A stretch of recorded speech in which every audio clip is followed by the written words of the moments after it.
Well, you said you wanted to be in this. I don't know what to say. Well, who do you want to talk to? Anyone? No. Your girlfriend? No. Who's your girlfriend? Who's your girlfriend? Nah, not What's her really. name? Well, what's her name?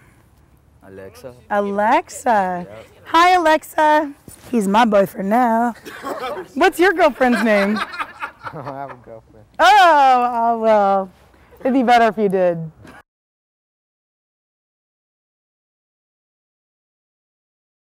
Hi, I'm Alethea, and welcome to Blind Dive. Most define irony as an outcome of events contrary to what was or might have been expected. In this blog, irony is going to be the names of Balloon Boy and Matthew Millington. Ready, set, dive.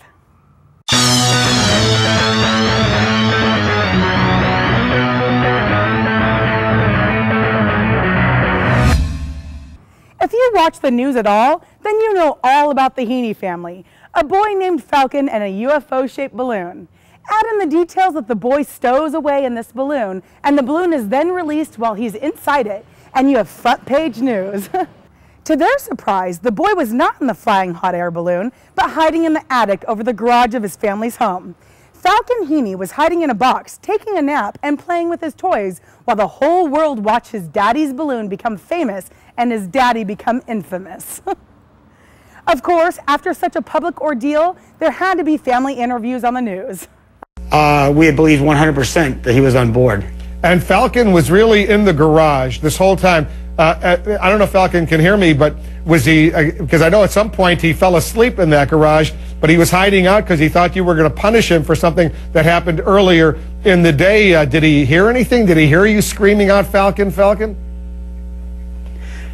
He's asking Falcon, did you hear us calling your name at any time? Hmm? You did? You did? Why didn't you come out?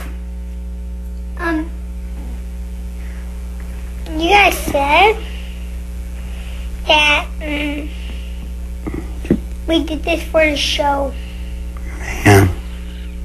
Richard, surprised by his son's answers, let out a sigh, and the interview goes downhill from there. From that point on, the police investigation starts.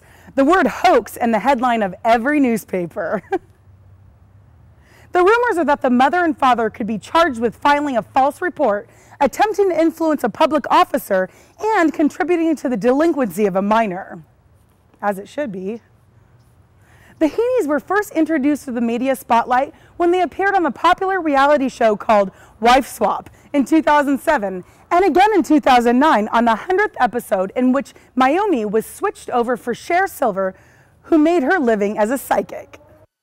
It's the final day of the viewer swap, and before leaving the Heene home, Sherry Silver takes a moment to psychically check in on her family. I see Andrew, and he's very strong. Justin's struggling. He's struggling with his head, and he's struggling with his thoughts.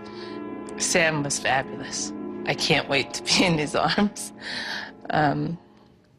There's some things you can't say on camera. Children all travel to meet up for the 100th table meeting. I want to know what this limo needs. What? Like a toilet.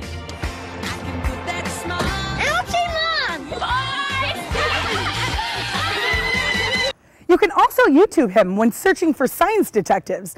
He's known as a storm chaser, a meteorologist, a general contractor, and an actor. Duh. All which seem to come in handy for this very elaborate stunt. So what do I think?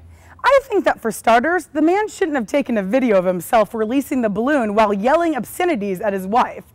Here we go. 3, 2, 1! Whoa! Oh my God. Okay. Are you ready, Taylor? You didn't put the Taylor down! I did! And his child is nowhere around as it flies into the air. I think that if his swapped wife from the 2009 show was any sort of psychic, that she should have seen this coming. She helped construct the balloon during her wife swap episode, for crying out loud.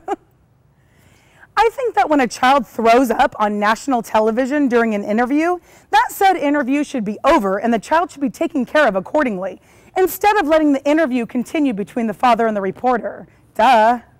I think it's borderline mental child abuse that a mother and father coerce their children to lie to officials and state authorities just to get on TV. All in all, the family got their FaceTime on TV again, and it ended up just as horribly as the network show they competed in. And on to the next. A British veteran of the Iraqi war was in need of a lung transplant. Doctors in 2007 gave him 2 years before he needed a new pair of lungs. Seems pretty logical, except for the fact that when Matthew Millington, 31, received his transplant for his new lungs, they were given to him by a donor that smoked up to 50 rolled cigarettes a day. Now, before I even go there, let's get the rest of the facts. After the transplant, a tumor was found in the transplanted lungs, and a year later, Matthew had died from complications of the lung tumor. The even more ironic side was that its growth was accelerated by the drugs Millington took to prevent his body from rejecting the organs.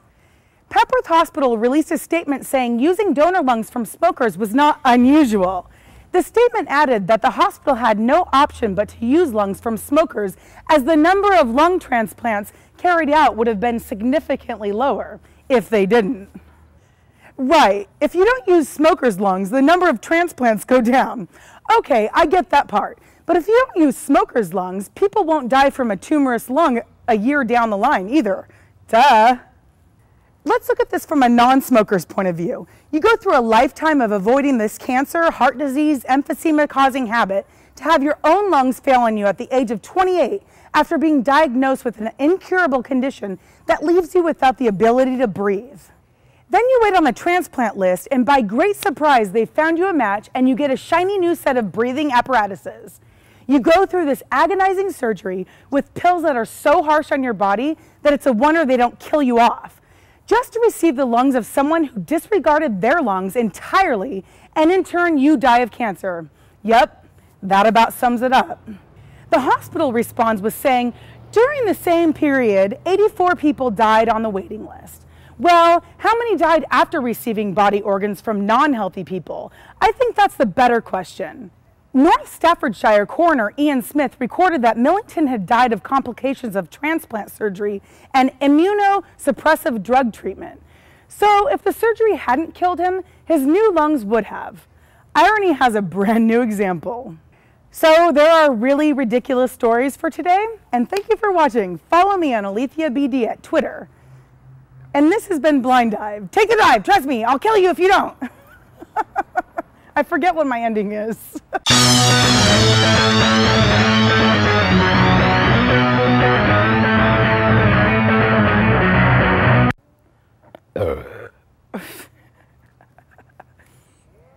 Alethea Blind Dive.